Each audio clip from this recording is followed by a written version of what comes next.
दोस्तों, क्या आपने कभी सोचा है कि महाभारत के सबसे ज्ञानी और धर्म के ज्ञाता महात्मा विदुर को जीवन भर दासी पुत्र का ताना क्यों सुनना पड़ा?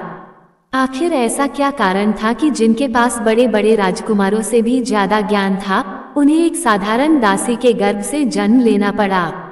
आज की इस वीडियो में हम एक ऐसे रहस्य से पर्दा उठाने वाले हैं जो खुद भगवान श्री कृष्ण ने विदुर जी को बताया था। यह एक ऐसा सत्य है जिसे आज भी 99% लोग नहीं जानते। ये कहानी सिर्फ एक जन्म की नहीं है, बल्कि यह आपके और हमारे जीवन की सोच को पूरी तरह से बदल कर रख देगी। तो अगर आप भी जानना चाहते हैं कि भगवान श्री कृष्ण ने विदुर के जन्म और उनके पिछले जन्म का कौन सा गहरा राज खोला, तो इस वीडियो को अंत तक जरूर देखिएगा। चलिए इस दिव्य सफर की शुरुआत करते हैं। जब भगवान श्री कृष्ण हस्तिनापुर शांति दूत बनकर आए थे, तो पूरे नगर में उनके स्वागत की भव्य तैयारियां की गई थीं। दुर्योधन ने 56 भोग और शानदार महल सजा रखा था, लेकिन श्री कृष्ण ने उस राजसी ठाट बाट और अहंकार से भरे महल को ठुकरा दिया। पूरे हस्तिनापुर को हैरान करते हुए द्वारकाधीश सीधे महात्मा विदुर की छोटी सी कुटिया में पहुंच गए। यह कोई आम बात नहीं थी। आखिर तीनों लोकों के स्वामी एक साधारण कुटिया में क्यों गए? इसका कारण था विदुर जी का निस्वार्थ प्रेम और भक्ति। जब श्री कृष्ण विदुर जी के घर पहुंचे, तो विदुर जी खुशी और प्रेम में इतने मग्न हो गए कि वे भगवान को केले का गूदा फेंककर छिलके खिलाने लगे। और श्री कृष्ण भी उस प्रेम के छिलकों को अमृत मानकर मुस्कुराते हुए खाते रहे। यहीं से उस अद्भुत और रहस्यमयी बातचीत की शुरुआत हुई, जिसने इतिहास बदल दिया। भोजन के बाद जब कुटिया में एक गहरी शांति छा गई, तब विदुर जी की आंखों में आंसू आ गए। उन्होंने श्री कृष्ण से वह सवाल पूछ ही लिया जो सालों से उनके दिल को छलनी कर रहा था। विदुर जी ने हाथ जोड़कर कहा, प्रभु, ये दुनिया मुझे जीवन भर दासी पुत्र कहकर पुकारती रही। मैंने हर अपमान सहा, कभी किसी से कोई शिकायत नहीं की। लेकिन मेरे मन में हमेशा एक बात खटकती है कि अगर मेरा जन्म इतना ही साधारण था, तो मेरे अंदर धर्म का इतना गहरा ज्ञान कहाँ से आया? जो बातें बड़े बड़े विद्वान और राजकुमार नहीं समझ पाते, वो मुझे कैसे पता चल जाती हैं? आखिर मेरे इस जीवन का सच्चा अस्तित्व क्या है? विदुर जी का ये सवाल सिर्फ उनका नहीं था, बल्कि दुनिया के हर उस इंसान का था जिसे उसके जन्म के आधार पर आंका जाता है। विदुर जी के इस दर्द भरे सवाल को सुनकर भगवान श्री कृष्ण बहुत ही शांत और गंभीर हो गए। उनकी आंखों में करुणा थी। उन्होंने मुस्कुराते हुए कहा, विदुर, तुम अपने आप को सिर्फ इस शरीर और जन्म से क्यों तौलते हो? आत्मा का कोई जन्म नहीं होता। आत्मा ना किसी कुल में जन्म लेती है और ना ही किसी जाति में। शरीर बदलते हैं, नाम बदलते हैं और परिवार बदलते हैं, लेकिन आत्मा अपने साथ सिर्फ अपने कर्मों का हिसाब लेकर आगे बढ़ती है। श्री कृष्ण ने समझाया कि जो इंसान यह मान लेता है कि उसका जन्म ही उसकी असली पहचान है, वो कभी भी सच्चा ज्ञान नहीं पा सकता। ज्ञान कभी भी ऊंचे कुल या किसी राजमहल का मोहताज नहीं होता। ज्ञान तो उन संस्कारों से आता है जो हमारी आत्मा जन्म जन्मांतर से अपने भीतर समेट कर रखती है। अब श्री कृष्ण ने वो राज खोला जिसने विदुर जी को पूरी तरह से स्तब्ध कर दिया। भगवान ने अत्यंत गंभीर स्वर में कहा, विदुर, तुम कोई साधारण आत्मा नहीं हो। तुम स्वयं साक्षात धर्म के अंश हो। ये सुनते ही विदुर जी हैरान रह गए। उन्होंने कांपते हुए पूछा, प्रभु, अगर मैं धर्म का ही अंश हूँ, तो फिर मुझे एक दासी के गर्भ से जन्म लेने का श्राप क्यों मिला? मुझे यह अपमान क्यों सहना पड़ा? श्री कृष्ण ने उन्हें शांत करते हुए बताया कि हर घटना के पीछे कर्मों का कोई ना कोई गहरा रहस्य छिपा होता है। ईश्वर कई बार महान आत्माओं को ऐसे साधारण घरों में जन्म देते हैं ताकि वे पूरी दुनिया के लिए एक मिसाल बन सकें। अगर विदुर जी किसी राजा के घर पैदा होते, तो लोग उनके ज्ञान को उनके राजसी खानदान का प्रभाव मान लेते। विदुर जी के इस जन्म के पीछे का कारण बताते हुए श्री कृष्ण ने उन्हें उनके पिछले जन्म की एक कहानी याद दिलाई। पिछले जन्म में विदुर जी कोई और नहीं, बल्कि स्वयं यमराज यानी धर्मराज थे।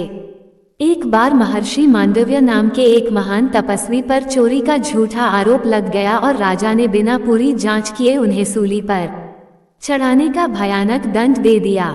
बाद में जब राजा को अपनी गलती का एहसास हुआ तो उसने महर्षि से माफी मांगी। लेकिन महर्षि मांडव्य ने सीधे धर्मराज यमराज को बुलाकर पूछा कि मुझे इतना कठोर दंड क्यों मिला। धर्मराज ने बताया कि बचपन में आपने एक छोटे से कीड़े को तिनके से चुभोकर तकलीफ दी थी, यह उसी का फल है। यह जवाब सुनकर महर्षि मांडव्य क्रोधित हो गए और उन्होंने धर्मराज को एक भयंकर श्राप दे दिया। महर्षि मांडव्य ने धर्मराज को श्राप देते हुए कहा, तुमने न्याय तो किया, लेकिन तुमने एक बच्चे की अनजाने में की गई गलती को इतना बड़ा दंड दे दिया। तुम्हारे न्याय में करुणा दया बिल्कुल नहीं थी, इसलिए तुम्हें इंसान के रूप में धरती पर जन्म लेना होगा, ताकि तुम ये समझ सको कि जिंदगी सिर्फ कठोर नियमों से नहीं चलती, बल्कि इसमें इंसानियत और करुणा का होना भी बहुत जरूरी है। श्री कृष्ण ने विदुर जी को बताया कि यही कारण था कि उन्हें दासी पुत्र के रूप में जन्म लेना पड़ा, ताकि वो दुख, अपमान और पीड़ा को करीब से महसूस कर सकें। भगवान ने समझाया कि यह जन्म उनके लिए कोई दंड नहीं था, बल्कि एक बहुत बड़ी सीख थी। इसी वजह से विदुर जी के दिल में हमेशा दूसरों के दुखों को देखकर दया और करुणा उमड़ पड़ती थी। विदुर जी का मन अब धीरे धीरे शांत हो रहा था। भगवान श्री कृष्ण ने भविष्य की ओर इशारा करते हुए कहा कि आने वाले कलयुग में लोग सबसे बड़ी गलती यही करेंगे कि वे बाहरी दिखावे को ही सच्चा धर्म मान लेंगे। लोग कपड़ों से इज्जत करेंगे, पैसों से दोस्ती करेंगे और जन्म या जाति देखकर इंसान की कीमत तय करेंगे। जो इंसान ऐसा करेगा वह असल में धर्म से कोसों दूर होगा। कलयुग में लोग मंदिर तो बहुत बनाएंगे, लेकिन अपने दिल को मंदिर बनाना भूल जाएंगे। वे पूजा पाठ तो करेंगे, लेकिन उनके व्यवहार में कड़वाहट भरी होगी। सच्चा धार्मिक इंसान वह नहीं है जो सिर्फ शास्त्र रट ले, बल्कि वह है जो सच बोले, किसी का दिल ना दुखाए और न्याय करते समय दया करना ना भूले। जन्म किसी के हाथ में नहीं होता, लेकिन अच्छे कर्म करना हमेशा हमारे हाथ में होता है। इसके बाद श्री कृष्ण ने विदुर जी को बताया कि कलयुग में वे कौन से 5 लक्षण हैं जिन्हें देखकर भगवान खुद जान लेते हैं कि यह इंसान मेरे सबसे करीब है। पहला लक्षण है विनम्रता, ह्यूमिलिटी। जिस इंसान के पास बहुत सारा ज्ञान, पैसा या ताकत आ जाए, लेकिन फिर भी उसके अंदर कोई घमंड ना हो, वह भगवान को सबसे प्रिय है। जैसे फलों से लदा हुआ पेड़ हमेशा नीचे झुक जाता है, वैसे ही सच्चा ज्ञानी हमेशा झुका रहता है। दूसरा लक्षण है करुणा, कंपैशन। जो इंसान सिर्फ अपने सुख के बारे में न सोचकर दूसरों के दुखों को भी अपना समझे, उसके दिल में भगवान खुद आकर बस जाते हैं। किसी रोते हुए इंसान को चुप कराना और उसका सहारा बनना हजारों मंत्रों के जाप से भी ज्यादा बड़ा और सच्चा पुण्य माना जाता है। श्री कृष्ण ने तीसरा लक्षण बताया सत्यनिष्ठा, ट्रूथफुलनेस। सच सिर्फ जुबान पर नहीं, बल्कि इंसान के विचारों, व्यवहार और फैसलों में भी होना चाहिए। जो इंसान कठिन से कठिन वक्त में भी अपने फायदे के लिए झूठ का सहारा नहीं लेता और सच के रास्ते पर डटा रहता है, उसकी रक्षा स्वयं भगवान करते हैं। चौथा लक्षण है क्षमा, फॉरगिवनेस। बहुत से लोग सोचते हैं कि माफ कर देना कमजोरी है, लेकिन सच तो यह है कि क्षमा सिर्फ वही कर सकता है जो अंदर से बहुत मजबूत हो।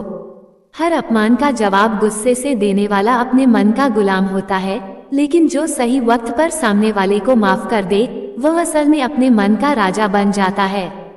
हालांकि भगवान ने ये भी कहा कि गलत बात का विरोध जरूर करो, लेकिन मन में नफरत मत पालो। भगवान ने 5वां और सबसे आखिरी लक्षण बताया निस्वार्थ सेवा, सेल्फलेस सर्विस।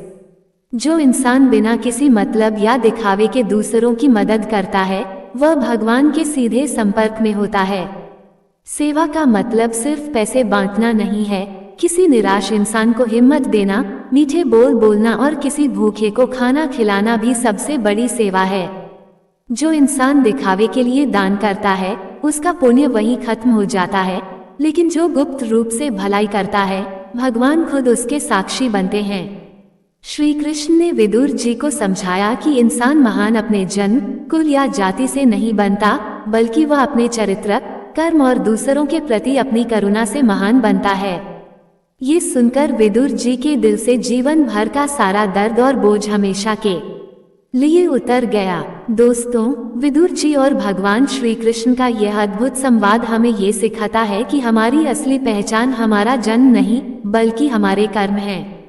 अगर हम समाज में इंसानियत, प्यार और करुणा फैलाते हैं तो हमारा जीवन खुद ब खुद एक मंदिर बन जाता है।